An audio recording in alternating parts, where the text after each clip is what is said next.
찢어지게 가난했지만 이제는 돈 걱정할 필요가 없는 운명이 되었고 300번 넘게 압수수색을 당했지만 이제는 그 압수수색을 지시할 수 있는 위치에 올라섰으며 제거당할 뻔했지만 이제는 누군가를 제거할 수 있는 권력을 손에 쥔 사람이 있다면 여러분 믿으시겠습니까?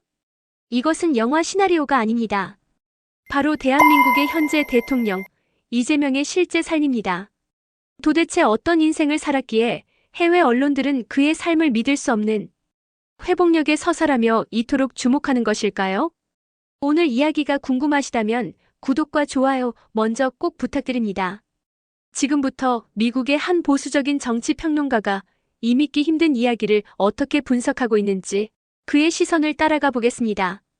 뉴욕 맨해튼의 스튜디오에서 월스트리트의 마천루를 내려다보는 것은 제 오랜 습관입니다. 상승과 하강, 건설과 파괴의 논리가 가장 정직하게 드러나는 곳이죠. 저는 마이클 브레너, 지난 30년간 이 도시의 논리로 정치를 분석해온 사람입니다. 제 신념은 간단해요. 국가는 최소한의 규율로 개인의 자유를 보장하고 시장은 보이지 않는 손에 의해 움직이며 위대한 국가는 강력한 힘으로 자신을 증명한다는 것. 이것이 제가 이해하는 보수주의의 핵심입니다. 그래서였을 겁니다. 몇 달 전 한국에서 들려온 소식은 제게 그저 예측 가능한 혼돈의 연장선처럼 보였던 것이 현직 대통령이 민중의 분노로 물러나고 그 자리에 이재명이라는 인물이 들어섰다는 뉴스. 제가 입수한 초기 정보들은 그를 정의하기에 충분해 보였습니다. 노동자 계층의 분노에 편승한 급진적 포퓰리스트, 무상복지라는 달콤한 도구로 국가 재정을 위협하는 인물. 역사는 반복됩니다. 아르헨티나의 페론이든 베네수엘라의 차베스든 그 끝은 언제나 비극적인 몰락이었죠. 저는 제 칼럼의 첫 문장을 구상하고 있었습니다. 민주주의의 열병이 어떻게 한 국가를 시스템의 붕괴로 이끄는가. 한국은 그 위태로운 시험대에 스스로 올라선 것이라고 말이죠. 그런데 제 단단한 확신의 첫 번째 균열을 일으킨 것은 아주 사소한 알림이었습니다. 제 모니터 한 구석에 뜬 타임지의 연례 리스트. 세계에서 가장 영향력 있는 백인, 정치인, 예술가, 혁신가들의 이름이 나열되는 그 목록에 익숙한 이름이 있었습니다. 이재명. 저는 실소했습니다. 영향력? 물론이죠. 국가 부채를 늘리는 데는 아주 영향력 있는 인물이겠지요. 하지만 타임이 말하는 영향력은 그런 게 아닙니다. 그들은 적어도 자신들이 세계를 더 나은 곳으로 만든다고 믿는 인물들을 선택하니까요. 제 머릿속의 전형적인 포퓰리스트라는 서랍과 타임의 선택은 어딘가 맞지 않았습니다. 아주 사소했지만 신경 쓰이는 불협화음이었습니다. 진짜 제 예상을 뒤엎은 것은 며칠 뒤였습니다. 백악관과 한국의 신임 대통령이 첫 통화를 나눴다는 소식이 전해졌고 저는 그저 의례적인 대화일 것이라 치부했습니다. 그런데 제 리서치팀의 젊은 분석가 데이빗이 한 장의 보고서를 들고 왔습니다. 그는 흥분된 목소리로 말했죠.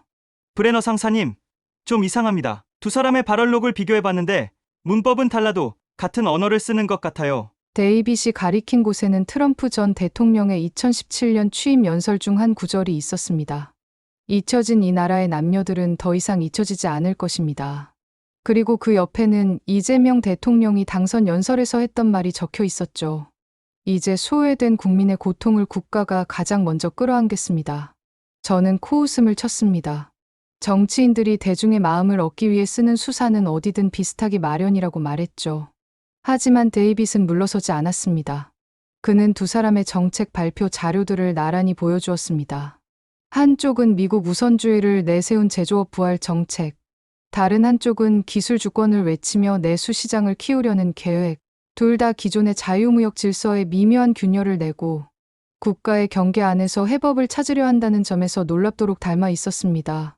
워싱턴의 엘리트들이 트럼프를 이단아로 취급했듯 한국의 기성 정치권 역시 이재명을 아웃사이더로 부른다는 기사들도 눈에 띄었습니다. 그 순간 저는 제가 쓰려던 칼럼이 얼마나 피상적이고 게으른 것이었는지 깨달았습니다. 저는 이재명이라는 인물을 직접 들여다보지 않았습니다. 그저 제가 만들어 놓은 포퓰리스트라는 상자에 그의 이름을 집어넣고 분석을 끝내려 했던 겁니다.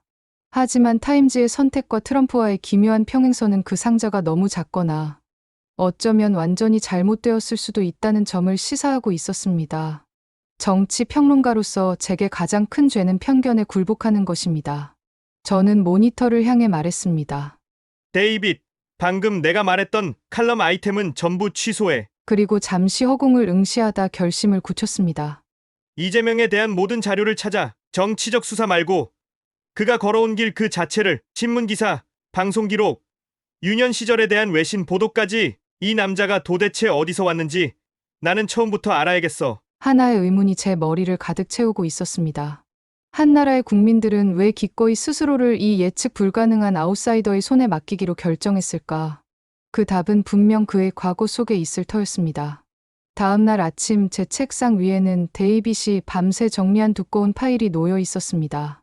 이재명 초기 생애 기록 및 관련 보도자료. 저는 여전히 약간의 냉소적인 태도를 유지한 채 커피를 한 모금 마시고 파일의 첫 페이지를 넘겼습니다. 정치인들의 어려웠던 어린 시절 이야기는 대부분 잘 각색된 서문 같은 것이기 마련이죠.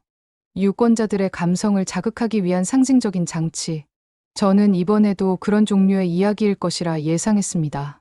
첫 몇 달락은 제 예상을 크게 벗어나지 않았습니다. 1963년 혹은 64년.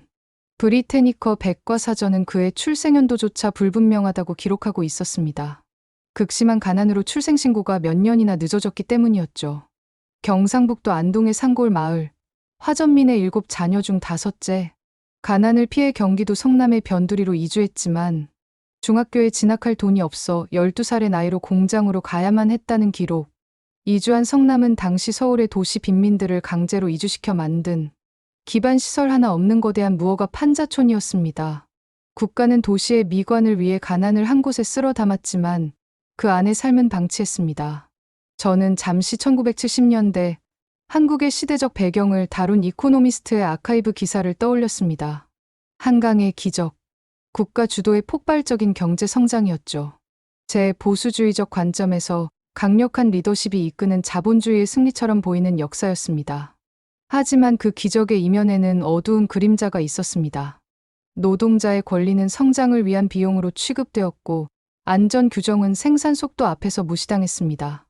아이들의 연필 잡을 손은 공장의 동력 벨트를 잡아야 했습니다. 이재명이라는 소녀는 바로 그 기적의 그림자 속에서 성장한 것이었습니다. 파일의 다음 장을 넘기자 저는 제가 읽고 있는 것이 잘 각색된 정치적 신화가 아님을 깨달았습니다.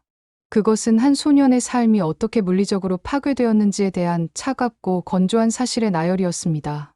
AP통신과 다수의 외신들이 인용한 그의 기록을 읽으며 저도 모르게 자세를 바로잡았습니다. 그는 노동을 한 것이 아니었습니다. 당시의 법을 피한 불법적인 아동 착취의 현장에 있었습니다. 야구 글러브를 만드는 공장, 시계 공장, 화학약품 공장. 그는 수많은 공장을 전전했습니다. 그리고 저는 그 문장을 마주했습니다. 제 머릿속의 모든 편견을 산산조각 낸 너무나 폭력적이고 직설적인 사실. 프레스기. 야구 글러브를 만들던 소년의 왼쪽 팔뚝이 프레스기에 끼어 으스러졌다는 대목이었습니다. 저는 잠시 숨을 멈추고 문장을 다시 읽었습니다. 으스러졌다. 보고서는 담담하게 그 사고로 그가 영구적인 장애를 갖게 되었다고 서술했습니다. 공장의 동력 벨트에 손가락이 끼어 뼈가 드러나는 부상을 입기도 했다는 BBC의 보도도 이어졌습니다. 이것은 정치적 수사가 아니었습니다. 끔찍한 산업재해 보고서의 한 구절이었죠. 저는 잠시 눈을 감았습니다. 제 신념의 근간을 이루는 개인의 책임과 자유의지라는 단어들이 머릿속에서 맴돌았습니다. 우리는 역경을 딛고 일어서는 개인의 서사를 찬양합니다. 하지만 그 역경이 개인의 의지로는 도저히 통제 불가능한 시스템적인 폭력일 때는 어떻게 해야 하는가? 13살 소년에게 공장의 위험한 기계 앞에서 스스로를 책임지라고 말할 수 있는가? 국가의 역할은 단순히 개인의 자유를 침해하지 않는 선에서 멈추는 것인가? 아니면 프레스기가 아이의 팔을 으스러뜨리지 않도록 막는 것까지 포함하는가? 제가 한 번도 진지하게 고민해 본 적 없는 질문들이 날카롭게 가슴을 파고들었습니다. 월스트리트에서 고통이란 대부분 추상적인 숫자입니다. 마이너스 성장률, 실업률 통계, 주가 폭락. 하지만 제 눈앞에 펼쳐진 고통은 너무나 구체적이었습니다. 저는 공장에서 구타를 당하고 악취나는 화학약품에 중독되어 후각을 거의 잃을 뻔했다는 그의 회고록 일부를 읽었습니다. 쓰레기를 주워 생계를 잇는 아버지를 돕다가 동네 여자아이와 마주치는 것이 죽기보다 싫었다는 그의 수치심에 대한 기록도 있었습니다. 이 대목에서 저는 제가 분석하던 대상이 한 명의 정치인이 아니라 생존의 가장자리까지 밀려났던 한 인간이라는 것을 인정할 수밖에 없었습니다. 가장 충격적인 기록은 그 다음이었습니다. AP통신은 그가 이 모든 절망 속에서 2차례나 자살을 시도했지만 실패했다고 전했습니다. 저는 의자 깊숙이 등을 기댔습니다. 제가 사는 세계에서 이질한 더 많은 부와 권력을 쟁취하려는 동력이지만 그 소년에게 이질한 그저 내일 아침 눈을 뜨지 않으려는 처절한 사투였습니다. 그가 살아남았다는 사실 자체가 하나의 기적처럼 느껴졌습니다. 사회적 안전망이라는 것이 전무했던 시대, 개인이 무너져 내릴 때 국가는 그저 방관자였습니다. 제가 그토록 비판했던 복지국가라는 개념이 적어도 그 소년에게는 존재하지 않았던 신기루였습니다. 파일의 마지막 부분은 이 모든 절망적인 서사를 뒤집는 새로운 이야기의 시작이었습니다. 엄청난 시련에도 불구하고 그는 배움을 포기하지 않았습니다. 공장 한 구석에서 먼지 쌓인 작업대 위에서 그는 책을 놓지 않았습니다. 중학교와 고등학교 과정을 독학으로 마치고 마침내 중앙대학교 법과대학에 전액 장학금을 받고 입학했다는 기록. 이것은 그 어떤 정치적 미사여구보다 더 강렬한 메시지를 담고 있었습니다. 이것이야말로 제가 믿어왔던 보수주의의 가장 위대한 가치. 개인의 불굴의 의지가 운명을 이겨내는 순간이었습니다. 하지만 그의 승리는 고독한 투쟁의 결과였지 시스템의 지원 덕분이 아니었습니다. 그는 시스템에 맞서 싸워 이긴 것입니다. 저는 그의 2017년 회고록에 담긴 한 구절을 찾아냈습니다. 데이빗이 노란색으로 표시해둔 문장이었죠. 희망과 시련은 항상 함께 온다. 시련의 역할은 사람들을 굴복시키는 것이 아니라 그들의 희망이 얼마나 진지하고 절박한지를 시험하는 것이다. 이 문장은 철학자의 사유가 아니었습니다. 프레스기의 팔이 으스러지고 절망의 끝에서 돌아온 한 인간이 자신의 삶으로 증명해낸 하나의 공리였습니다. 저는 파일을 덮고 창밖을 보았습니다. 제가 알던 세상이 조금 다르게 보이기 시작했습니다. 제가 좌파 포퓰리즘이라는 딱지를 붙였던 그 정책들이 이제는 다르게 읽히기 시작했습니다. 그것들은 어쩌면 이념의 문제가 아니라 교복을 살 돈이 없어 학교를 포기해야 했던 한 소년의 절박한 경험에서 비롯된 것일지도 모른다는 생각. 국가로부터 아무런 보호도 받지 못했던 소년이 국가란 마땅히 그래야 한다고 믿는 최소한의 책임에 대한 외침일 수도 있겠다는 생각. 이코노믹 타임스가 인용한 그의 말이 떠올랐습니다. 따뜻한 거실에 앉아 추위에 떠는 사람들을 걱정할 수는 있지만 그들의 고통을 진정으로 이해할 수는 없다. 저는 그동안 수많은 정치인들을 분석해왔지만 이처럼 자신의 삶으로 자신의 정치를 증명하는 인물은 본 기억이 없었습니다. 그는 강철이었습니다. 하지만 처음부터 강철로 태어난 것이 아니었습니다. 그는 불과 물, 그리고 무자비한 망치질 속에서 강제로 단련된 강철이었습니다. 제 머릿속은 단 하나의, 그러나 가장 중요한 질문으로 가득 찼습니다. 그토록 혹독하게 단련된 강철은 마침내 힘을 손에 쥐었을 때 과연 어디를 향하는가? 상처받은 자들을 위한 방패가 되는가? 아니면 세상을 향한 날카로운 칼이 되는가? 그 답은 그의 첫 번째 권력, 변호사라는 자격 뒤에 숨어 있을 것이 분명했습니다. 강철로 단련된 소년이 마침내 사회로 나왔을 때 그의 첫 선택은 어쩌면 당연한 것이었습니다. 1986년 사법시험 합격. 그는 판사나 검사라는 보장된 엘리트 코스를 거부하고 자신을 단련시켰던 바로 그 거리로 돌아갔습니다. 그의 사무실은 언제나 노동자, 철거민, 시위 주동자들로 북적였습니다. 이것은 부유한 집안의 자제가 경력을 쌓기 위해 거치는 통과 일회가 아니었습니다. 공장에서 팔이 으스러졌던 소년이 자신과 같은 사람들을 변호하기 위해 돌아온 것이었습니다.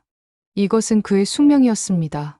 그가 맡았던 사건들은 놀라울 정도로 일관된 방향을 가리키고 있었습니다. 부당해고, 산업재해 보상, 공공병원 설립 운동. 모두 국가와 자본의 거대한 톱니바퀴 아래서 가장 먼저 갈려 나가는 사람들의 이야기였죠. 그는 법이라는 무기로 그들을 지키려 했습니다. 하지만 그는 곧 변호사라는 역할의 한계에 부딪혔습니다. 아무리 노력해도 거대한 시스템 자체를 바꾸지 않는 한 비극은 계속 반복될 뿐이라는 것을 깨달았던 것입니다. 그의 정치 임무는 이념적 야망이 아니었습니다. 문제를 근본적으로 해결하려는 지독한 실용주의자의 필연적인 다음 단계였습니다. 2010년 그는 인구 100만의 도시 성남의 시장이 되었습니다. 바로 이 지점에서부터 제가 처음 위험한 포퓰리즘이라고 규정했던 정책들이 등장하기 시작했습니다. 그의 첫 행보는 파격적이었습니다. 전임 시장이 남긴 7천억 원에 가까운 빚을 근거로 예산 지불유예, 즉 모라토리엄을 선언한 것입니다. 저는 이 대목에서 눈을 뗄 수 없었습니다. 제 보수적인 원칙에서 재정 건전성은 신성불가침의 영역입니다. 도시의 파산을 공표한 이 대담한 조치는 그가 무책임한 방만 경영을 하리라는 제 예상을 정면으로 뒤집었습니다. 오히려 그는 누구보다 혹독하게 재정 현실을 마주하려 했습니다.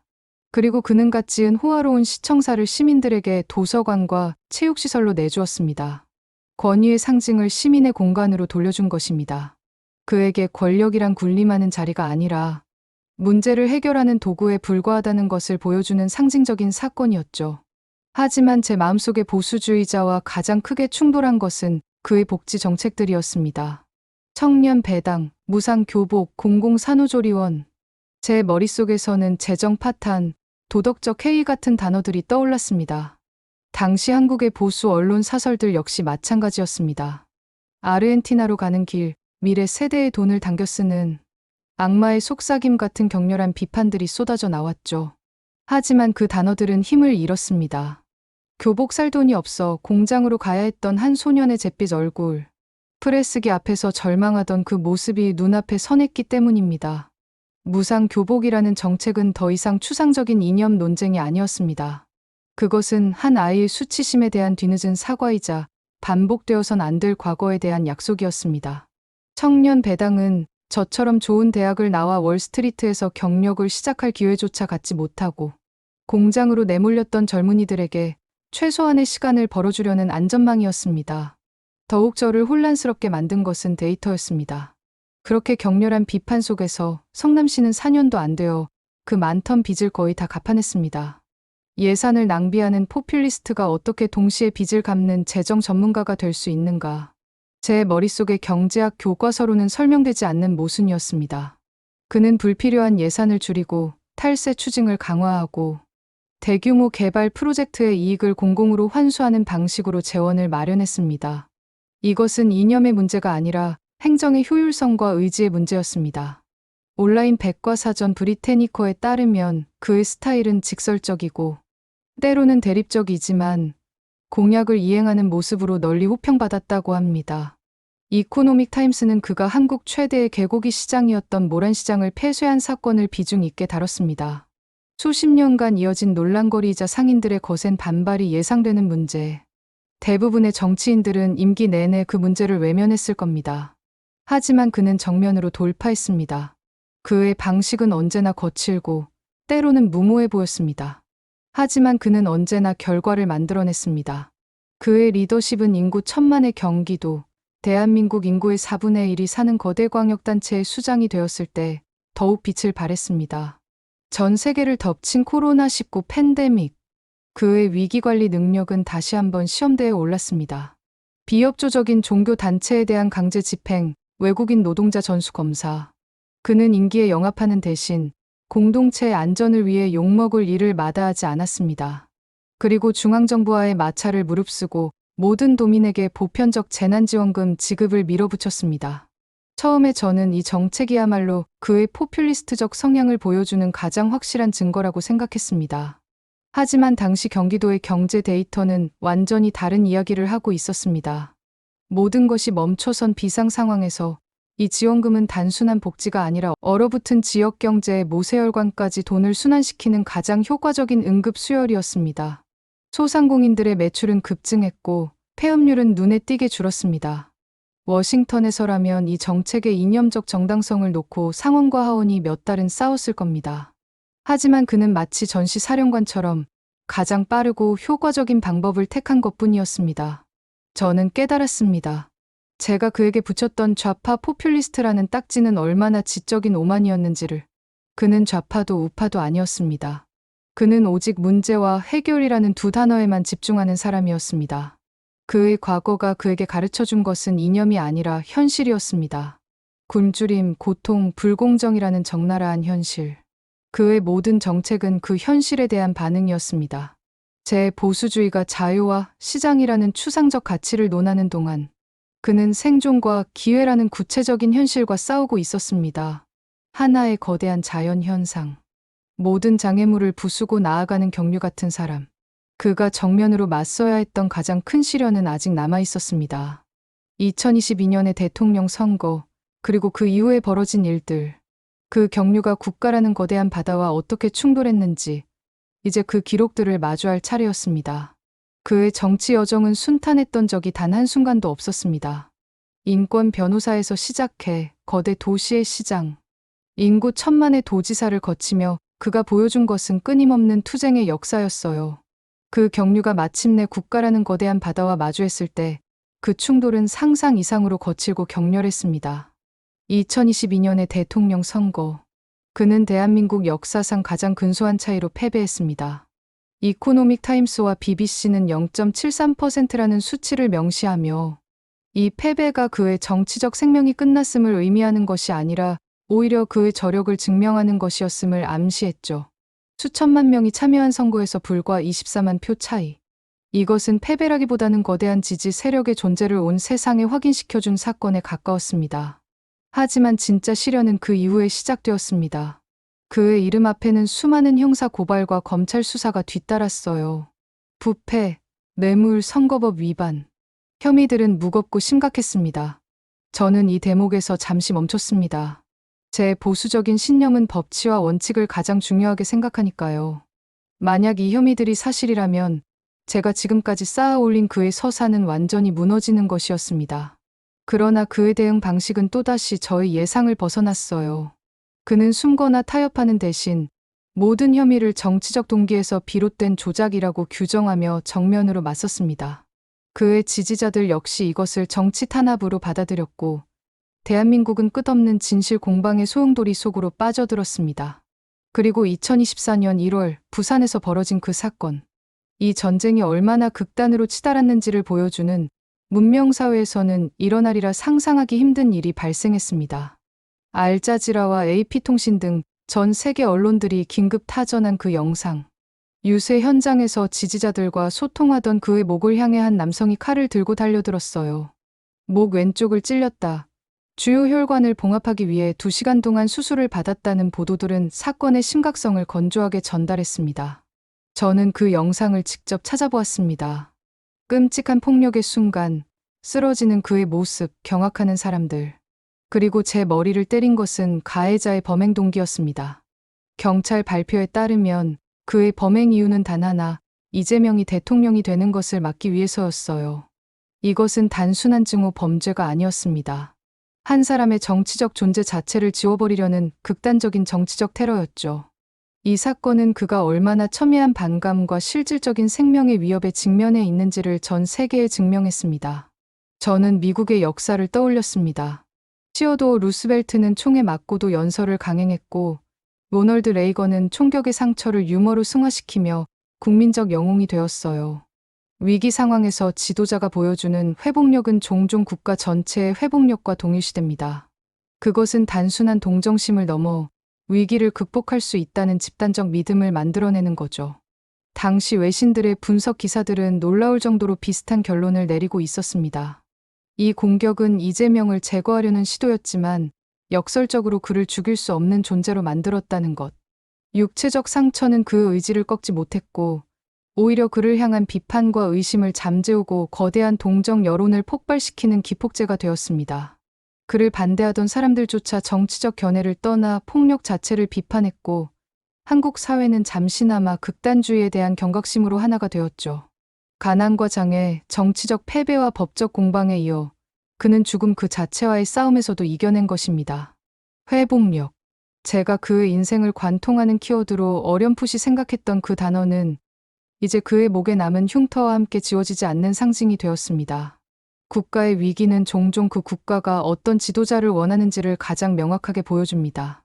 수많은 외침과 위기를 겪어온 한국인들은 어쩌면 이 모든 시련을 이겨낸 지도자의 모습에서 자신들의 역사를 그리고 자신들이 소망하는 미래를 보았을지도 모릅니다.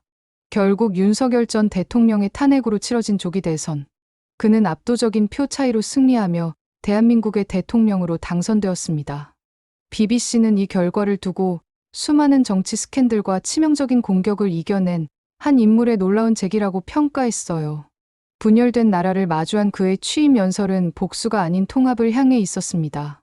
국민을 통합하고 분열의 정치를 끝내겠다. 저는 제가 쓴 첫 칼럼의 초고를 떠올렸습니다. 민주주의의 열병이 한 국가를 붕괴시킨다는 내용이었죠. 하지만 저는 틀렸습니다. 한국의 민주주의는 이 모든 시련을 겪고도 무너지지 않았어요. 오히려 한 인물의 비극적인 서사를 통해 역설적으로 가장 강력한 리더를 스스로 선택해낸 것입니다. 이제 마지막 질문이 남았습니다. 이 모든 상처와 시련을 동력으로 삼아 최고 권력에 오른 지도자. 그는 과연 자신의 나라와 그리고 세계를 어디로 이끌 것인가?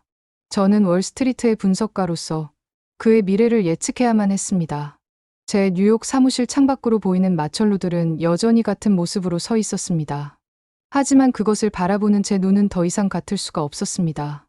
지난 며칠간 제가 마주한 한 남자의 인생은 제가 30년간 쌓아 올린 정치 분석의 틀 자체를 뒤흔들어 놓았기 때문입니다. 저는 결국 처음에 쓰려던 칼럼을 완전히 폐기하고 새로운 글을 쓰기 시작했습니다. 이것은 단순한 정치 분석이 아니라 제 지적인 여정에 대한 솔직한 고백이었습니다. 저는 이렇게 시작했습니다. 나는 한국의 새로운 대통령에게서 위험한 포퓰리스트의 전형을 보려 했습니다. 하지만 제가 발견한 것은 현대 보수주의가 잃어버린 가장 중요한 가치를 온몸으로 증명해낸 한 명의 투사였습니다. 제가 가장 먼저 마주해야 했던 것은 이재명 대통령과 트럼프 전 대통령의 기묘한 유사성이었습니다. 처음 데이빗이 그 가능성을 제기했을 때 저는 코웃음 쳤습니다. 한국의 좌파와 미국의 우파. 이보다 더 극단적인 조합은 없어 보였으니까요. 하지만 저는 틀렸습니다. 그들의 이념적 색깔을 걷어내고 그들의 언어와 정치가 향하는 대상을 보니 놀라운 공통점이 보였습니다. 트럼프가 러스트 벨트에 잊혀진 노동자들에게 나는 당신들의 목소리라고 외쳤을 때 이재명 역시 공장지대에 소외된 청년들에게 국가가 당신의 삶을 책임져야 한다고 말했습니다. 두 사람 모두 기성 정치, 즉 워싱턴과 서울의 엘리트들을 공격하며 자신을 그들로부터 국민을 지킬 아웃사이더로 규정했습니다. 물론 그들의 방식과 철학은 다릅니다.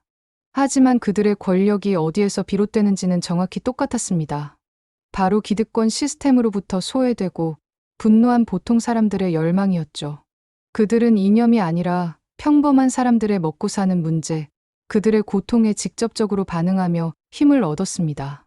이 발견은 저를 더 깊은 질문으로 이끌었습니다. 그렇다면 보수란 무엇인가? 저는 평생 작은 정부와 자유시장, 개인의 책임을 보수의 핵심 가치라고 믿어왔습니다. 하지만 프레스기 앞에서 팔이 으스러지고 국가로부터 아무런 보호도 받지 못한 채 죽음의 문턱까지 갔던 한 소년의 삶 앞에서 그 가치들은 공허하게 들렸습니다. 그는 누구보다 치열하게 개인의 책임을 다해 자신의 운명을 바꿨습니다. 하지만 동시에 그는 국가가 개인의 삶을 지켜주지 못할 때 어떤 비극이 생기는지를 온몸으로 배웠습니다. 그가 시장과 도지사 시절 펼쳤던 정책들은 그래서 좌파적 이념의 실현이 아니었습니다.